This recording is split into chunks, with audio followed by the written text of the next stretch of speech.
तो फिल्म की शुरुआत होती है और हम एक रेस्टोरेंट में बहुत सारे मरे हुए लोगों को देखते हैं। यहाँ पे ऐसा क्या हुआ कि लोग कैसे मरे, ये जानने के लिए कहानी चली जाती है एक दिन पास्ट में। हम मूवी की मेन कैरेक्टर नैन्सी को देखते हैं जो खेतों में अपना प्रेगनेंसी टेस्ट करती है और उसे रिजल्ट पॉजिटिव मिलता है, जिसकी वजह से वो बहुत ज्यादा डर जाती है क्योंकि अभी उसकी शादी नहीं हुई थी और ये सब उसने प्लान भी नहीं किया था। अब नैन्सी टेंशन में अपने डैड के रेस्टोरेंट में आ जाती है जहाँ खुद वो एक मैनेजर के तौर पे काम करती है। रास्ते में उसकी गाड़ी का पेट्रोल खत्म हो जाता है तो बाकी का नाश्ता पैदल तय करने का फैसला करती है और तभी उसे साइकिल पे बॉबी मिल जाता है जो उसी के रेस्टोरेंट का एक एम्प्लॉय था। ये लड़का नैन्सी को लिफ्ट देता है और ये लोग होटल पहुंच जाते हैं। होटल पहुंचते ही नैन्सी को उसके डैड बताते हैं कि आज रात को इस होटल को तुम्हें ही संभालना होगा क्योंकि मुझे एक मीटिंग में जाना है। नैन्सी हाँ में सर हिलाती है क्योंकि उसे लगता था कि वो सब मैनेज कर सकती थी। इसके डैड ने बताया तुम्हारी मदद के लिए मैंने जैक को यहाँ रोक लिया है, लेकिन ये सुनकर नैन्सी को गुस्सा आ गया। जैक उसे बिल्कुल पसंद नहीं था और फिर डैड से रिक्वेस्ट करती है कि आप बॉबी को यहाँ रोक लें, लेकिन उसके डैड मना कर देते हैं ये कहते हुए कि मैं जैक को पहले ही कह चुका हूँ। नैन्सी अब डैड के ऑफिस से बाहर आती है तो अचानक उसे वॉमिटिंग होने लग जाती है, इसीलिए वो अपने होटल से बाहर निकल आई थी जहाँ सिगरेट पीने के लिए जैक भी आया हुआ था। उसकी ऐसी हालत को देखकर वो समझ गया कि नैन्सी प्रेग्नेंट है। वो उससे पूछता है क्या ये राज तुम्हारे डैड को पता है? नैन्सी उसकी बात का कोई जवाब नहीं देती और इतनी ही देर में यहाँ पर उसके डैड भी आ जाते हैं जिन्हें देखकर वो घबरा गई थी, पर उसके डैड ने उसकी ऐसी हालत पे ध्यान नहीं दिया। वो तो बस जैक को ही कहने आए थे कि तुम्हारे पास जो भी कस्टमर आए तुम उसे अच्छे से डील करना और इस सब में नैन्सी तुम्हारी हेल्प करेगी। नैन्सी से अब रहा नहीं जाता और वो डैड से पूछ ही लेती है कि डैड ऐसी कौन सी मीटिंग है कि आपका जाना इतना जरूरी हो गया? तो उसके डैड ने कह दिया तुम्हारी मौत के मरने के बाद काफी अकेला फील करता हूँ, इसलिए मैंने शादी का फैसला किया है और मैं एक लड़की से मिलने जा रहा हूँ। ये सुनकर नैन्सी की उदासी और भी ज्यादा बढ़ गई। उसे अब अपने डैड को किसी से शेयर करना पड़ेगा। अब नैन्सी और जय अपने होटल के अंदर आ गए थे। अभी तक तो सब नॉर्मल से रहा था, लेकिन अचानक उनके होटल के बाहर जवान लड़कों का एक गैंग आ गया। ये लड़के उनके होटल के बाहर बहुत ज्यादा बदतमीजी कर रहे थे, लाइक्स को रेस दे रहे थे, शोहर मचा रहे थे और उन्होंने बाहर एक खरगोश को भी मार के रखा था। ऐसे माहौल में उनके कस्टमर्स भाग सकते थे। नैन्सी को गुस्सा आया और वो बाहर इनको यहाँ से भगाने के लिए आई। नैन्सी उन्हें धमकी देती है, यहाँ से जाने को कहते हैं, लेकिन ये ठीक है कि उसकी बात ही माते और उल्टा उसके पीछे उसे के होटल में आ जाते हैं और मास्क पहनकर उससे ऑर्डर लेने को कहते हैं। नैन्सी को गुस्सा आ चुका था। वो इनसे कहते हैं तुम यहाँ से चाहते हो या मैं पुलिस को कॉल करूँ? बोले कि जब नहीं उठते तो नैन्सी सच में पुलिस को कॉल करने का नाटक करने लग जाते हैं, जिसकी वजह से वो लड़के वहाँ से उठ जाते हैं। एले क्लर्क का उसके पास आकर उसे कहकर जाता है अभी तो हम जा रहे हैं लेकिन वापस हम जरूर आएंगे। जिस तरह इन लड़कों ने नैन्सी की बेइज्जती की थी सभी नैन्सी पर हंस रहे थे और ये देखकर नैन्सी को बहुत ज्यादा गुस्सा आ गया। उसने पूरे स्टाफ को बुलाया और सबको बताया कि मैं तुम्हारी मैनेजर हूँ और मेरी इज्जत करना तुम्हारा फर्ज है। वो बताती है कि मेरा ऑर्डर मानना तुम्हारी ड्यूटी है क्योंकि मैं यहाँ की ऑनर हूँ। जिस पर जैक ने कहा कि ये सब तुम्हारे डैड का है ना कि तुम्हारा, इसमें तुम्हारा कोई क्रेडिट नहीं। जैक उसे ये भी कहता है कि तुम्हारे से ज्यादा काफी लोग हम हैं। नैन्सी की गुस्से की इंतहा हो जाती है और वो जैक की इस बदतमीजी पर उसे जॉब से ही निकाल देती है। जैक हैरान हो गया। उसने कहा कि तुम ऐसा नहीं कर सकती, लेकिन नैन्सी ने कहा अब मैं मैनेजर हूँ और मेरे ही ऑर्डर चलेंगे। जैक क्या भी करता उससे मैं यहाँ पर अपना एप्रन उतार कर चला गया। नैन्सी ने ये जो सब कुछ किया था तो उस बात में आकर क्या था उसे समझ नहीं आ रही थी कि उसे हो क्या गया था। वो वॉशरूम में आती है, अपना मुंह धोती है और अपने आप को रिलैक्स करने की कोशिश करती है।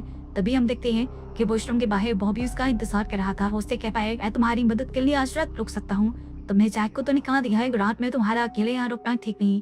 इस पर नैन्सी को और भी ज्यादा गुस्सा आ जाता है। उसे लगता है कि बॉबी इस पर तरस खा रहा है और इसे दोस्ती करने की कोशिश कर रहा है। वो बॉबी को खरी खरी सुना देती है तुम मेरे टाइप की नहीं हो और मेरे से दोस्तियां बढ़ाने के लिए इस तरह मुझे इम्प्रेस करने की जरूरत नहीं है। ये बातें सुनकर आज बॉबी भी बहुत ज्यादा हर्ट हुआ था और वो यहीं पर नैन्सी को छोड़कर चला जाता है। कुछ ही देर में पूरे स्टाफ की शिफ्ट खत्म हो जाती है और नैन्सी इस जगह अकेली रह जाती है।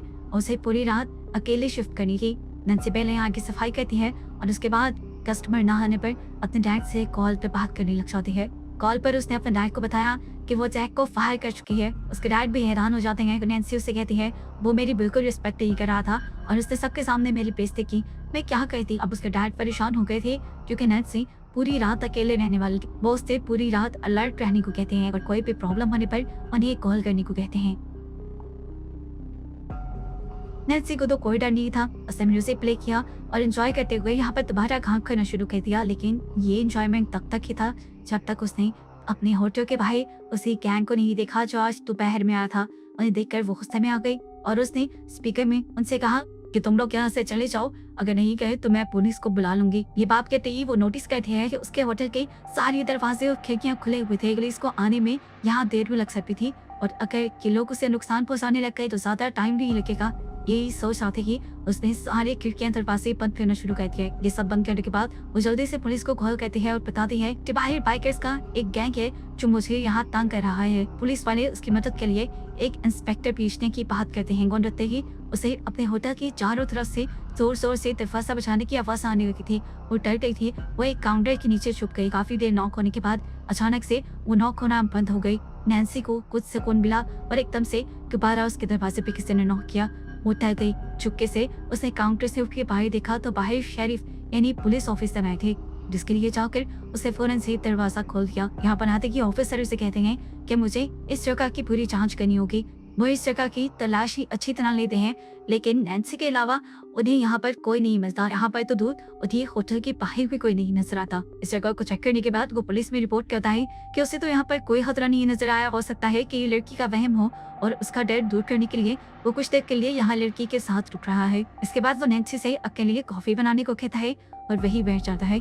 उसकी नजरें भी नैन्सी को अनकंफर्टेबल कर रही थी। फिर वो पुलिस ऑफिसर नैन्सी के पास आया और उससे कहने लगा, चलो तो मेरे साथ पुलिस स्टेशन चलो। उस ग्रुप के वारदात बहुत ज्यादा बढ़ चुके हैं और तुम्हें मेरे साथ चलना चाहिए और पुलिस में कंप्लेन करनी चाहिए।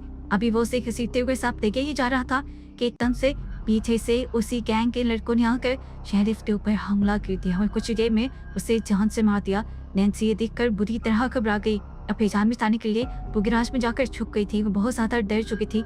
समझ नहीं आ रहा था कि वो किसी को मदद के लिए बुलाए तो बुलाए कैसे।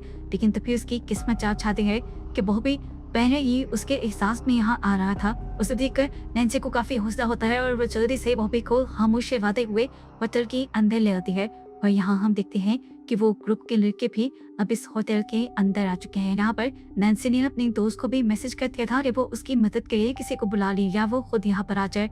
इससे पहले कि ये दोनों कुछ और कर पाते, वो गैंग इन दोनों को आकर पकड़ लेता है और कैद कर लेता है। नैन्सी के सामने अपनी गाड़ी की चाबी भी थी, लेकिन हाथ बंधे होने की वजह से वो उठा नहीं सकती थी। अब एक बंदा नैन्सी के मुंह और हाथों पर टेप लगाकर उसे एक कमरे में बंद कर देता है, जहाँ नैन्सी अपने हाथों को छुड़वाने में कामयाब हो जाती है। वो बहुत ज्यादा डरी हुई थी। इस बंदे से अपनी जान बचाने के लिए वो अपने पास मौजूद एक नाइफ उठाकर बैग से उसके अंदर स्टैब करती है, जिससे वो लड़का वही मर जाता है। और नैन्सी जब उसका मास्क हटाकर दिखती है तो दंग रह जाती है। ये कोई और नहीं बल्कि उसकी होटल का अपना एम्प्लॉय था। कुछ देर में वो देखती है कि बॉबी भी खुले हाथों के साथ यहाँ इस रूम में आ रहा था।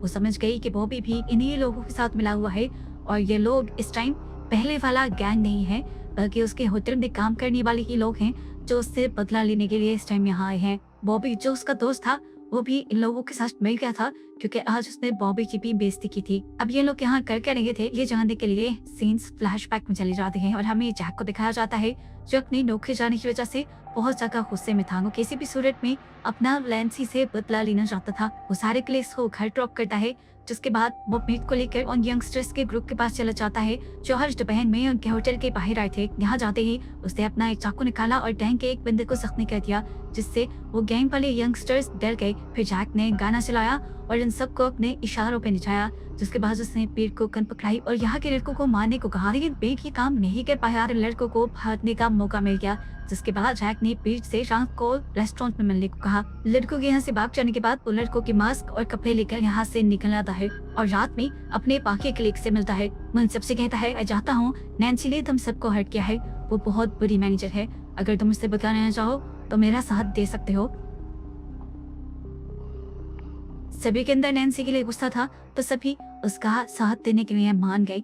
यानी ये सारा प्लान जो इस टाइम हो रहा था, उसके पीछे मास्टरमाइंड जैक ही था। बॉबी इसलिए जैक के प्लान में शामिल हुआ था क्योंकि उसे लग रहा था कि जैक ज्यादा से ज्यादा नैन्सी को डराएगा ही, उसे कोई नुकसान नहीं पहुंचाएगा। पहले ये लोग नैन्सी को डराने लगे और जब नैन्सी ने सचमुच में पुलिस ऑफिसर को कॉल कर दी तो पहले ये लोग छुप गए और फिर अपने आप को बचाने के लिए इन्होंने ये मिलकर उस पुलिस ऑफिसर को मार डाला। इस टाइम बॉबी जैक के प्लान से बाहर हो गया और उसने अपना मास्क उतारा और नैन्सी की मदद के लिए चला गया, क्योंकि उसे कहीं न कहीं नैन्सी से हमदर्दी थी, उसे नैन्सी पसंद थी। सीन्स दोबारा प्रेजेंट में आते हैं, जहाँ नैन्सी ये सब कुछ जानकर बहुत ज्यादा गुस्से में थी। इस टाइम पीठ जिसके ऊपर नैन्सी ने हमला किया था वो जख्मी था। ये लोग उस लड़के को उठाकर होटल के अंदर ले आते हैं। अब वो प्लान कर रहे थे कि पीट की जान बचाने के लिए वो किसी को मदद के लिए यहाँ बुलाएंगे, लेकिन किसको बुलाते, कौन इनकी मदद करता। ये एक पुलिस केस था। यहाँ हम देखते हैं कि बॉबी को नैन्सी की कार की चाबी में दिख गई, जिसे उसने उठा लिया और तभी जैक को उसके एक साथी ने आकर बताया कि नैन्सी यहाँ से भाग गई है। ये सुनकर जैक गुस्से में आ जाता है और फौरन ऑन गो नैन्सी को पकड़ने को कहता है। उसने बॉबी से भी नैन्सी का पीछा करने को कहा, लेकिन यहाँ पर बॉबी ने उल्टा ही जैक के ऊपर हमला कर दिया, उसके फेस पर पंच किया। जो कि दूसरी तरफ अब हमें नैन्सी के डैड को दिखाया गया, जो नैन्सी का पता करने के लिए कॉल कर रहे थे, लेकिन होटल में कोई कॉल पिक नहीं कर रहा था। यहाँ वो लड़का जो नैन्सी के पीछे आया था, उसे पकड़ने के लिए नैन्सी बड़ी चालाकी से गरम गरम खौलता हुआ पानी उसके ऊपर फेंक देती है, जिससे उसका सारा मुंह जल जाता है। उसी देर में ये लड़का अब जनन से मारा भी किया था। अब वो चुपके से रेस्ट रूम की तरफ आ गई, जहाँ उसने आकर देखा कि बॉबी जख्मी पड़ा था। वो उसकी मदद करने के लिए टेबल के नीचे से चुपके से उसके पास आ ही रही थी कि इसी टाइम उसकी दोस्त यहाँ पर आ गई, इसी होटल में। नीचे से बॉबी उसे उसकी कार की चाबियां देना चाह रहा था ताकि नैन्सी यहाँ से भी जान बचाकर भाग जाए। नैन्सी की दोस्त तो ये सारा नजारा देखकर पागल हो गई और अपनी जान बचाकर यहाँ से भाग गई। उसने तो पुलिस को बुलाने की जहमत भी नहीं की। नैन्सी को भी अपनी कार की चाबियां मिल गई थी। मौका पाते ही जैक की नजर से बचते हुए वो होटल के दरवाजे से बाहर भागी, लेकिन तभी पीछे से जैक ने भागते हुए उसे पकड़ लिया।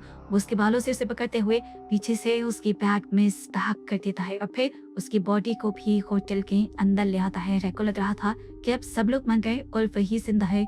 वो आकर अपने सारे कपड़े उतारता है और फौरन पुलिस को कॉल कर देता है, ये जाहिर करने के लिए कि ये सब उसने अभी देखा है और वो इस सब में मुलविस ही नहीं है। उसने सोचा था कि ऐसा करके वो शहर छोड़कर चला जाएगा, एक नई जिंदगी जीने लगेगा, लेकिन कहानी में ट्विस्ट उसे खुद भी नहीं पता था। नैन्सी अभी जिंदा थी। वो अपने पेट से हिम्मत करके चाकू बाहर निकालती है और अपने आप को घसीटते हुए बॉबी के पास लेकर जाती है, जो अब मर चुका था। बॉबी की लाश को देखकर वो बहुत ज्यादा रोई, क्योंकि बॉबी ही तो था जो उसकी बहुत केयर किया करता था। नैन्सी के दिल में अब बदले की आग आ गई थी।